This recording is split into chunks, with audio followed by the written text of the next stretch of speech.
Guys, welcome back to our channel. നമ്മള് എവിടേക്കാ പോണമ്മ? മമ്പറത്തൊക്കെ പോവാണ്. ഉമ്മ ബേബി. അതെ ഗായ്സ്, നമ്മളിന്ന് മമ്പറത്തേക്കാണ് പോണത്. ഉമ്മാൻ്റെ ഒറ്റ ഇഷ്ടത്തിന് വേണ്ടി മാത്രമാണ് നമ്മൾ ഇവിടുന്ന് പോണത്. എൻ്റെ സ്വാദനം ഒട്ടും ഇഷ്ടമല്ല ഇങ്ങനെ മമ്പറം പോണത്, ഇങ്ങനെ ജാറങ്ങൾക്ക് ഒന്നും പോണതൊന്നും ഇഷ്ടമല്ല. അപ്പോൾ ഇതിനൊക്കെ എതിരാണ്. പക്ഷെ എൻ്റെ ഉമ്മാൻ്റെ സന്തോഷത്തിന് വേണ്ടി മാത്രമാണെന്ന് വലിപ്പിച്ച് പിടിച്ചു കൊടുക്കുന്നത്. ഈ യാത്ര തുടങ്ങി അവിടെ എത്തി തിരിച്ചിങ്ങോട്ട് വീട്ടിലെത്തോളം ഇതിനെക്കുറിച്ച് പറയുന്നതായിരുന്നു കേട്ടാ. ആൾക്ക് ഒട്ടും ഇഷ്ടമില്ലെന്ന് പറഞ്ഞാൽ ഇത്രയും കാര്യങ്ങൾക്കൊക്കെ എതിരാണ്. ഇപ്പത്തെ ഉമ്മാന്റെ നിർബന്ധത്തിനായതുകൊണ്ട് മാത്രം മെയിൻ ഇപ്പൊ ഞങ്ങള് കുട്ടിനെ നോക്കണത് എന്നെ നോക്കണതൊക്കെ ആയതുകൊണ്ട് ഉമ്മാന്റെ സന്തോഷം എന്താണോ അതിനുവേണ്ടി മാത്രം നിൽക്കാണ്. ഞാനും ചെറിയൊരു എതിരാണെന്ന് ഇല്ലാതില്ല എന്ന് ഞാൻ പറയുകയുമില്ല. ഞാനിതിന് ഫുൾ സപ്പോർട്ടെന്നല്ല, പക്ഷെ നമ്മൾക്ക് നമ്മളെ ഉമ്മാന്റെ സന്തോഷല്ലേ, അതുകൊണ്ട് പോയതാണ്.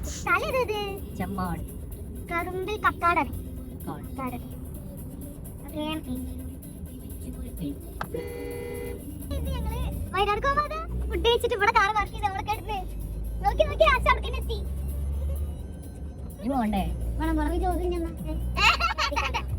വിശക്ക് ഇതിനെന്താ ഒക്കെ ഉണ്ട്. നമ്മള് നല്ല ഹോട്ടൽ ഉണ്ടാ നിർത്തും. വിശപ്പിന്റെ ആകെ ഒക്കെ എണീറ്റിരിക്കുന്നു. വിശക്കണ് പെട്ടെന്ന് ഹോട്ടൽ എന്ന് പറഞ്ഞാൽ അത് നല്ല ഹോട്ടലല്ല, നല്ല ഹോട്ടലിൽ കയറാട്ടാ വെള്ളം നമുക്ക് തിന്നിട്ട് തന്നെ എന്നെ കൊണ്ടുപോകുന്നു. നമ്മളെ ഹോട്ടൽ ലെഫ്റ്റാണ്, നമ്മൾ ലെഫ്റ്റാണ്. ഏകദേശം റെഡി കിട്ടി. ഷാജി കയറണോ? കണ്ടാ തന്നെ കഴിച്ചു. സ്റ്റാർട്ട്. സോ ഞോളിയിലെ മമ്പുറം സ്ഥലപ്പേരാ. ഹലോ, നല്ലൊരു ഹോട്ടലുണ്ട് കയറിയിട്ട്. ഹോട്ടൽ ചേർന്നിട്ടുള്ള പോക്കാണ്. ഹോട്ടലൊന്നും ഇല്ല, ഞായറാഴ്ച ആയതുകൊണ്ട് ഉണ്ടോ ഇല്ലെന്നൊരു പിടുത്തല്ല, ഐഡിയ ഇല്ല. അതോ ചിക്ക് ബുള്ള് ഒക്കെ കൂട്ടിയിരിക്കണ്. ചോറ് കയ്യിൽ വെച്ചാൽ മതിയായിരുന്നു.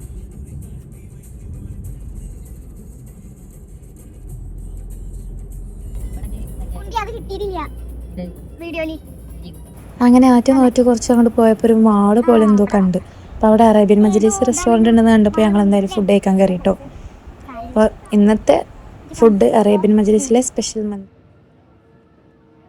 ഞങ്ങൾ ചെല്ലുമ്പോൾ അവിടെ 1-2 ഫാമിലി ഉണ്ടായിരുന്നുള്ളൂ, വലിയ തിരക്കൊന്നും ഉണ്ടായിരുന്നില്ല.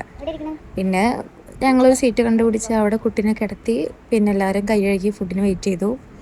ഞാനും അനുമോളും ഹണി അൽഫാമും ഉമ്മയും സ്വാദക്കയും നോർമൽ അൽഫാമും വിത്ത് റൈസ് ആയിരുന്നു കേട്ടോ ഓർഡർ ചെയ്തിട്ടുണ്ടായിരുന്നത്. ഫുഡ് കൊള്ളാൻ രക്ഷയില്ല, അടിപൊളി ടേസ്റ്റ് ആയിരുന്നു. എനിക്ക് നെഹദിനേക്കാളും ഇഷ്ടമായത് അറേബ്യൻ മജ്ലിസിലാണെന്ന് എൻ്റെ ഒരു പേഴ്സണൽ ചോയ്സ്. എനിക്ക് അറേബ്യൻ മജ്ലിസിലാണ് ഇഷ്ടമായത് കേട്ടോ.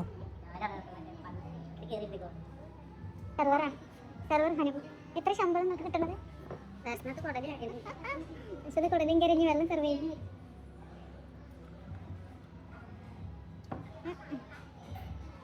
ഞാൻ കുടിച്ചോ. ഇത് പിന്നെ ഫോൺ വേണിയ എവിടെ കൊണ്ടുപോയിട്ടാണ് ഫോൺ നോക്കിയത്. ഞാൻ പറഞ്ഞു എന്ത് അതില്ലിച്ച് പറഞ്ഞത് മോൻ്റെ ഞങ്ങൾക്ക് നല്ലപോലെ. പിന്നെ ഫുഡ് കഴിച്ചോണ്ട് നേരെ ഞങ്ങൾ മമ്പറത്തേക്ക് യാത്ര തിരിച്ചു. ഒരു ലഹറിൻ്റെ സമയമൊക്കെ ആയിട്ടുണ്ടായിരുന്നു, ഒരു 12:30-12:30 ആയിട്ടുണ്ടായിരുന്നു.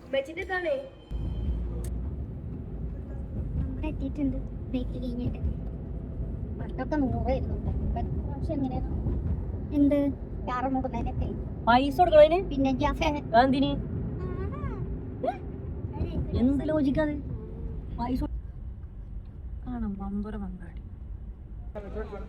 മമ്പറം എത്തിയപ്പോൾ മക്കാമിൽ കയറാൻ നോക്കിയപ്പോൾ അത്യാവശ്യം നല്ല തിരക്കുണ്ടായിരുന്നു. ഞായറാഴ്ച ആയതുകൊണ്ട് നല്ല തിരക്കുണ്ടായിരുന്നു. അപ്പോൾ നിങ്ങൾ വിചാരിക്കും ഇതെന്താ ഞായറാഴ്ചത്തെ കാര്യം പറയണത്. സംഭവം ഇത് കഴിഞ്ഞ ഞായറാഴ്ച എടുത്തതാണ്, പക്ഷെ എപ്പോഴാണ് ഇത് അപ്ലോഡ് ചെയ്യാൻ പറ്റുന്നത്. ഓരോ ബിസിയും തിരക്കും കാര്യങ്ങളൊക്കെ ആയതുകൊണ്ടാട്ടോ. കുഞ്ഞു മക്കളായിട്ട് അധികം നിൽക്കാനൊന്നും സമ്മതിച്ചില്ല കേട്ടോ. അപ്പോൾ തന്നെ കുഞ്ഞു മക്കളായിട്ട് ഒരു സൈഡിൽ കൂടെ പോകാൻ പറഞ്ഞു. പിന്നെ ഞാൻ ഒറ്റയ്ക്കായി. ഞാനങ്ങനെ ലൈന് കാത്തുനിന്ന് ജനൽ വഴി നോക്കിയപ്പോൾ അവിടെ ഒരു കബറ് കിടക്കണ കണ്ടു. കണ്ടപ്പോൾ എന്തോ ഒരു മാതിരി ഫീലായി. പിന്നെ അവിടെ നിന്ന് അതൊക്കെ കഴിഞ്ഞ് ഞങ്ങൾ വേഗം ഇറങ്ങി. അത്യാവശ്യം തിരക്കുള്ള അവിടെ നിൽക്കണ്ട വിചാരിച്ച്. അപ്പോൾ ഈ റോഡ് പോണ വഴിയാട്ടോ PSMO കോളേജ് ഉണ്ടായിരുന്നത്. അതാണ് ഇപ്പോൾ നിങ്ങൾ ഈ കണ്ണ്. കുറച്ച് ഫേമസ് അല്ലേ?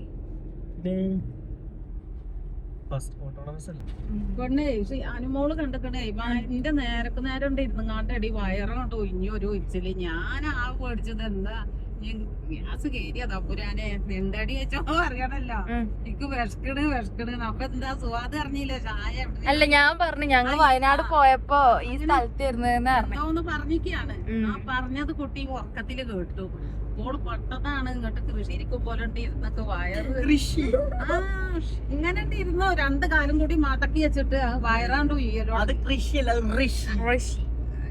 നമ്മള് മലയാളത്തിൽ പഠിച്ചിരുന്നു അതെ ഞാനും പഠിച്ചിരുന്നു ആകെ ഒരു 4 വരൊക്കെ ഉള്ള തല്ലും കൊണ്ട് ടീച്ചർമാര് ഞാൻ പഠിച്ച് ജോലി ആയി കഴിഞ്ഞാൽ ഫസ്റ്റത്തെ ശമ്പളത്തിൽ നിങ്ങൾക്ക് എന്താ വേണ്ട എനിക്ക് പണ്ടോളത്തെ 2 ഗുളിക പഠിച്ചിട്ടുണ്ട് അന്നെ കൊണ്ട് സാധിക്കണത് അതുള്ളൂ അത് എത്തട്ടെ എല്ലാവരും കുട്ടികളെ നോക്കി ഇതിനൊക്കെ മറുപടി കൊടുക്കും എല്ലാ മക്കളെ കുട്ടികളെ നോക്കി ഞാൻ കൊടുത്തിരിക്കും ഞാൻ കുട്ടീനെ നോക്കി അൽഹംദുലില്ലാ ജോലിക്ക് പോയി വായോ ഞാനും വീട്ടിലിരിക്കും അത് വല്ലാത്ത ഫസ്റ്റ് ശമ്പളം കൊണ്ട് പെനഡോള് വാങ്ങണമെന്ന് പറഞ്ഞ ആൾക്കാരാണ് ഇന്റെ ശമ്പളത്തിൽ ജീവിക്കുന്ന അറിയണത് അതേടി പെണ്ണെ ചെറിയ ശമ്പളം അല്ല ചെറിയ ശമ്പളല്ലേ ചെറിയ പറയുന്നുള്ളൂ എന്നാ പറയുന്നത് കേട്ടാ സമയം എല്ലാത്തിനും മറുപടി കാത്തു വെച്ചിരിക്കും എല്ലാത്തിനും മറുപടി ഒന്നും വേണ്ട ഹയറാവുക പഠിക്കുക ഉയർച്ചയിലെത്തുക അതൊക്കെയാണ് അപ്പൊ പാവായ ഞങ്ങളുടെ അപ്പാക്ക് അത് കാണിച്ചു കൊടുക്കുക അപ്പാക്ക് 4-5 പെൺകുട്ടികളാണ് എന്നുള്ള വിഷമം അവിടെ മാറും ഞാനൊരു 30 കൊല്ലം 32 കൊല്ലം പ്രവാസിയായി ജീവിച്ചിട്ട് എന്റെ മക്കളൊരു കരക്ക് എത്തിയില്ലല്ലോ എന്നുള്ള വേദനയിൽ കഴിയണ ആ അപ്പാക്ക് അതൊരു സന്തോഷമാണ്. അതാ ഞാൻ പറഞ്ഞത് പഠിപ്പ് എവിടെ ഇടല്ലേ എനിക്കോ പഠിക്കാൻ പറ്റില്ല. ഞങ്ങളൊക്കെ വാപ്പാരെന്ന് പറഞ്ഞ് ഞങ്ങളെ നാട്ടില് കുട്ടികൾക്ക് 10 വയസ്സ് കഴിയാൻ കാത്തുത്തിരിക്കും, പിടിച്ച് കല്യാണം കഴിക്കും. പിന്നീടാണ് എനിക്ക് ബോധം വരാൻ തുടങ്ങിയത് ഇതല്ല ജീവിതം, ഞമ്മളെവിടെയും എത്തണമെന്ന്.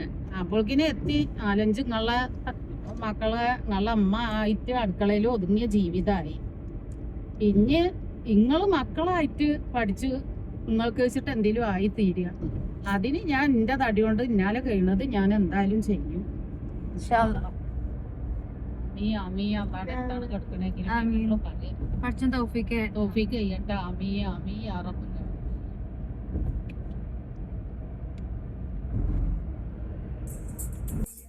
പിന്നെ കുമ്പിടിയെത്തി നെഹൽ ബേക്സിൽ കയറി നല്ലൊരു ചായ കുടിച്ചു. നല്ല തലവേദന ഉണ്ടായിരുന്നു, അപ്പോൾ ചായ കുടിച്ചു. ചായയും 8 കട്ട്ലറ്റും. ഞങ്ങൾക്കൊരു കട്ട്ലറ്റ് 50. 3 കട്ട്ലേറ്റ് വന്നിട്ട് കട്ട്ലറ്റ് എന്താണ് ഡയറ്റ്? അത്ര ഡയറ്റ് എന്നിട്ട് കട്ട്ലറ്റ് തിന്നാണ്. സൺഡേ എന്താ ചീറ്റ് ഡേയാ അല്ലേ? തലമുടിയൊക്കെ എന്താണ്ടാവുക? അനക്കെന്താ വേണ്ടത്? വേം പറ, എന്താ വേണ്ടത്? അയ്യോ വേണ്ട, തുറക്കട്ടെ. ഞാൻ പെട്ടപ്പോഴേ അറിയണല്ലോ തിരക്കില് ഞാൻ പെട്ടിട്ട് കുട്ടിനേറ്റ് ഇങ്ങനെ പോവുകയാണ്. അപ്പൊ തിരക്കുന്നേ ഞാൻ ചിന്തിക്കണത് അനക്കെന്താ വേണ്ടത്? അതാ കാണിച്ചു തരുന്നേ. അനക്കെന്താ വേണ്ടത്?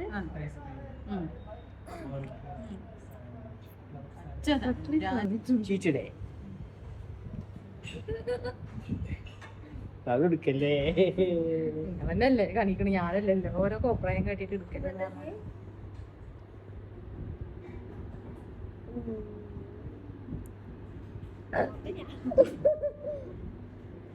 ചൂടുണ്ട്. എന്തിനാ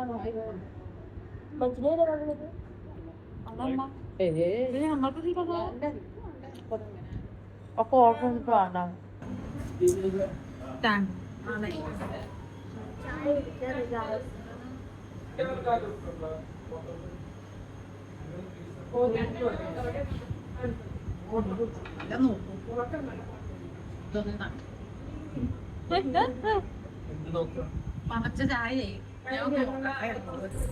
അങ്ങനെ നമ്മൾ നാട്ടിലെത്തി. നാട്ടിൽ നിന്ന് ഇപ്പോൾ നേരെ പോണത് താത്താൻ്റെ വീട്ടിലേക്കാണ്, മൂത്താത്താൻ്റെ വീട്ടിലേക്ക്. ആ കണ്ടത് ഞാൻ പഠിച്ചിരുന്ന സ്കൂളിൽ ഇരുന്നിട്ട് 9 വരെ അല്ല 8 വരെ.